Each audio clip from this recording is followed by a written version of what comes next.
Өткенде 4-июлда Кыргызстан менен Тажикстандын мамлекеттик чек арасын делимитациялоо жана демаркациялоо боюнча өкмөттүк делегациялардын топографиялык жумушчу топторунун кезектеги жолугушуусу өттү. Бул тууралуу министрлер кабинетинин чек ара боюнча өкүлү Назирбек Бүрүбаев Азаттыктын суроолоруна жооп берип жатып айтты. Анын сөзүнө караганда жолугушуу 9-июлга чейин созулат. Эки өлкөнүн жумушчу топтору акыркы жолу 5-11 июнь күндөрү Дүйшөмбү шаарында жолугушкан.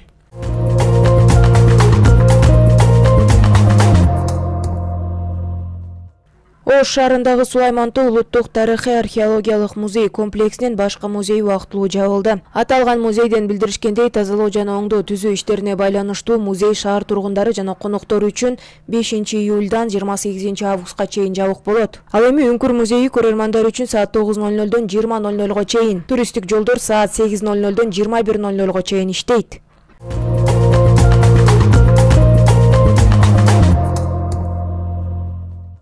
Билим берүү жана илим министри Каныбек Иманалиев Кытайдын Кыргызстандагы элчиси Ду Девинь менен жолукту. Жолугушууда Кытай элчиси министр Иманалиевке КМШ стипендиялары программасынын алкагында Кытайдын жогорку окуу жайларына өткөн 10 кыргызстандык стипендианттын тизмесин тапшырды. Элчи кыргызстандык студенттер аракетчиликелерин айтып, Кыргызстандан барган студенттер Кытайдын жогорку окуу жайларында билимин мыкты көрсөткүчтөр менен улантып жаткандыгын белгиледи. Мындан тышкары элчи Ду Девинь 13-июлдан 25-июлга чейин Кытайда уюштурула турган жайкы лагерге Кытай тарап 2 окуучуну бир коштоочусу менен чакырып жаткандыгын кабарлады.